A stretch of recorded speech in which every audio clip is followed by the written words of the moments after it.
வேகமாக வளர்ந்து வரும் உலகில் 10 நிமிட டெலிவரி சேவைகள் முதல் டெலிவரி முகவர்களாக பயன்படுத்தப்படும் ரோபோக்கள் வரை கஸ்டமர்களின் வேலைகளையும் நேரத்தையும் எளிதாக்கும் தளங்களை உருவாக்க நிறுவனங்கள் தொடர்ந்து புதுமைகளை உருவாக்கி வருகின்றன. அது பல நேரங்களில் மக்களுக்கு உதவியாகவும் இருக்கிறது. அப்படி ஒரு பெண் குப்பையை அப்புறப்படுத்துவதற்காக ஆன்லைன் போர்ட்டரை புக் செய்து அனுப்பியிருக்கிறார். அந்த வீடியோ தற்போது இணையத்தில் வைரலாகி வருகிறது. தான் புக் செய்யப்பட்டது எதற்காக என தெரியும் போது அந்த போர்ட்டரும் ஷாக்காகி தன்னை அறியாமல் சிரித்திருக்கிறார்.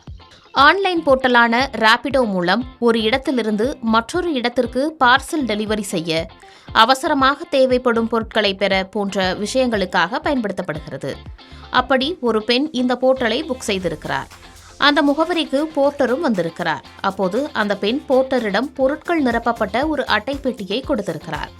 அப்போது போர்ட்டர், மேடம், பணம் ஆன்லைனில் கொடுக்கிறீங்களா அல்லது ரொக்கமா என்று கேட்டார்.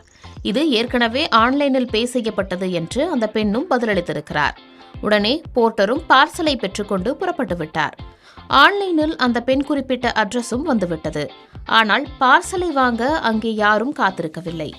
அதேபோல அந்த இடம் குப்பை கிடங்காக இருந்துள்ளது. குழப்பமடைந்த போர்ட்டர் அந்த பெண்ணிற்கு கால் செய்திருக்கிறார். மேடம், நான் அந்த பார்சலை யாரிடம் கொடுக்க வேண்டும்? நீங்கள் சொன்ன அட்ரஸிற்கு வந்துவிட்டேன். அந்த அட்ரஸில் குப்பை கிடங்குதான் இருக்கிறது என கேட்டிருக்கிறார். அந்த பெண் அளித்த பதில் போர்ட்டருக்கு ஷாக்கை கொடுத்துள்ளது. அதாவது அந்த பெண், அதை அங்கேயே எரிஞ்சிடுங்க, எல்லாமே குப்பைதான் என கூறியிருக்கிறார்.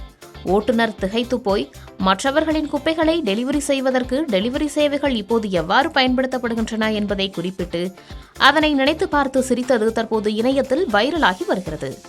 சிலர் அந்த பெண்ணின் செயலை ஆச்சரியமாகவும், சிலர் இப்படி ஒரு டெலிவரி போர்ட்டரை பயன்படுத்துவது தவறு எனவும் பதிவிட்டு வருகின்றனர். சமூக வலைதளங்களில் பகிரப்படும் இந்த வீடியோவின் உண்மைத்தன்மை சரியாக தெரியவில்லை என்றாலும் இதுகுறித்து தற்போது அதிகம் பேசப்பட்டும் வருகிறது.